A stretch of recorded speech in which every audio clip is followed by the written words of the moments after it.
யாத்திராகமம் அதிகாரம் 5.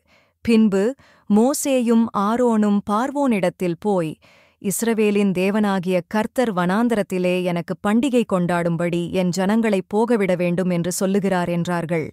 அதற்கு பார்வோன், நான் இஸ்ரவேலைப் போகவிட கர்த்தரின் வார்த்தையை கேட்கிறதற்கு அவர் யார்? நான் கர்த்தரை அறியேன், நான் இஸ்ரவேலைப் போக விடுவதில்லை என்றான். அப்பொழுது அவர்கள், எபிரெயருடைய தேவன் எங்களைச் சந்தித்தார்.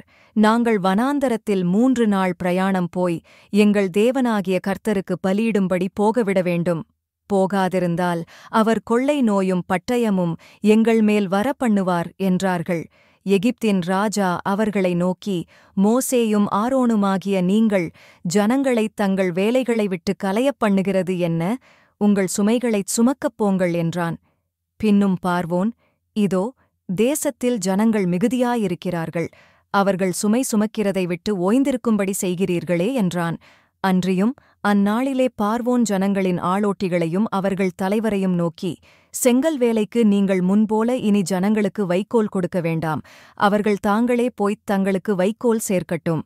அவர்கள் முன் செய்து கொடுத்த கணக்கின்படியே செங்கல் செய்யும்படி சொல்லுங்கள், அதிலே நீங்கள் ஒன்றும் குறைக்க வேண்டாம், அவர்கள் சோம்பலாயிருக்கிறார்கள், அதனால் நாங்கள் போய் எங்கள் தேவனுக்கு பலியிடுவோம் என்று கூக்குரலிடுகிறார்கள். அந்த மனிதர் மேல் முன்னிலும் அதிக வேலையைச் சுமத்துங்கள், அதில் அவர்கள் கஷ்டப்படட்டும், வீண் வார்த்தைகளுக்கு அவர்கள் செவி கொடுக்க விடாதிருங்கள் என்று கட்டளையிட்டான். அப்பொழுது ஜனங்களின் ஆளோட்டிகளும் அவர்கள் தலைவர்களும் புறப்பட்டுப் போய் ஜனங்களை நோக்கி, உங்களுக்கு வைக்கோல் கொடுப்பதில்லை, நீங்களே போய் உங்களுக்கு அகப்படுகிற இடங்களில் வைக்கோல் சம்பாதியுங்கள், ஆனாலும் உங்கள் வேலையில் ஒன்றும் குறைக்கப்படுவதில்லை என்று பார்வோன் சொல்லுகிறார் என்றார்கள். அப்பொழுது வைக்கோலுக்கு பதிலாக தாளடிகளைச் சேர்க்கும்படி ஜனங்கள் எகிப்து தேசம் எங்கும் சிதறிப்போனார்கள். ஆளோட்டிகள் அவர்களை நோக்கி, வைக்கோலிருந்த நாளில் செய்தபடியே உங்கள் வேலைகளை ஒவ்வொரு நாளிலும் செய்து முடியுங்கள் என்று சொல்லி அவர்களைத் துரிதப்படுத்தினார்கள்.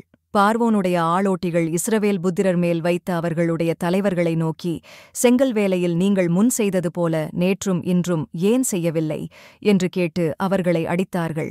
அப்பொழுது இஸ்ரவேல் புத்திரரின் தலைவர் பார்வோனிடத்தில் போய்ச் சத்தமிட்டு, உமது அடியாருக்கு நீர் இப்படிச் செய்கிறது என்ன? உமது அடியாருக்கு வைக்கோல் கொடாதிருந்தும் செங்கல் அறுத்துத் தீர வேண்டும் என்று எங்களுக்குச் சொல்லுகிறார்கள். உம்முடைய ஜனங்களிடத்தில் குற்றமிருக்க உமது அடியாராகிய நாங்கள் அடிக்கப்படுகிறோம் என்றார்கள்.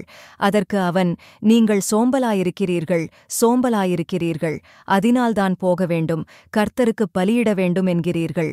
போய் வேலை செய்யுங்கள், உங்களுக்கு வைக்கோல் கொடுக்கப்படுவதில்லை, ஆனாலும் கணக்கின்படியே நீங்கள் செங்கலை ஒப்புவிக்க வேண்டும் என்றான். நீங்கள் ஒவ்வொரு நாளிலும் அறுத்துத் தீர வேண்டிய செங்கலிலே ஒன்றும் குறைக்கப்படாது என்று சொல்லப்பட்டதினாலே இஸ்ரவேல் புத்திரரின் தலைவர் தங்களுக்கு இக்கட்டு வந்தது என்று கண்டார்கள். அவர்கள் பார்வோனுடைய சமூகத்தை விட்டு புறப்படுகையில் வழியில் நின்ற மோசேக்கும் ஆரோனுக்கும் எதிர்ப்பட்டு அவர்களை நோக்கி, நீங்கள் பார்வோனின் கண்களுக்கு முன்பாகவும் அவருடைய ஊழியக்காரரின் கண்களுக்கு முன்பாகவும் எங்கள் வாசனையைக் கெடுத்து எங்களைக் கொல்லும்படி அவர்கள் கையிலே பட்டயத்தைக் கொடுத்தது நிமித்தம் கர்த்தர் உங்களைப் பார்த்து நியாயம் தீர்க்கக் கடவர் என்றார்கள். அப்பொழுது மோசே கர்த்தரிடத்தில் திரும்பிப் போய், ஆண்டவரே, இந்த ஜனங்களுக்கு தீங்கு வரப்பண்ணினதென்ன? ஏன் என்னை அனுப்பினீர்? நான் உமது நாமத்தைக் கொண்டு பேசும்படி பார்வோனிடத்தில் பிரவேசித்தது முதல் அவன் இந்த ஜனங்களை உபத்திரவப்படுத்துகிறான். நீர் உம்முடைய ஜனங்களை விடுதலையாக்கவில்லையே என்றான்.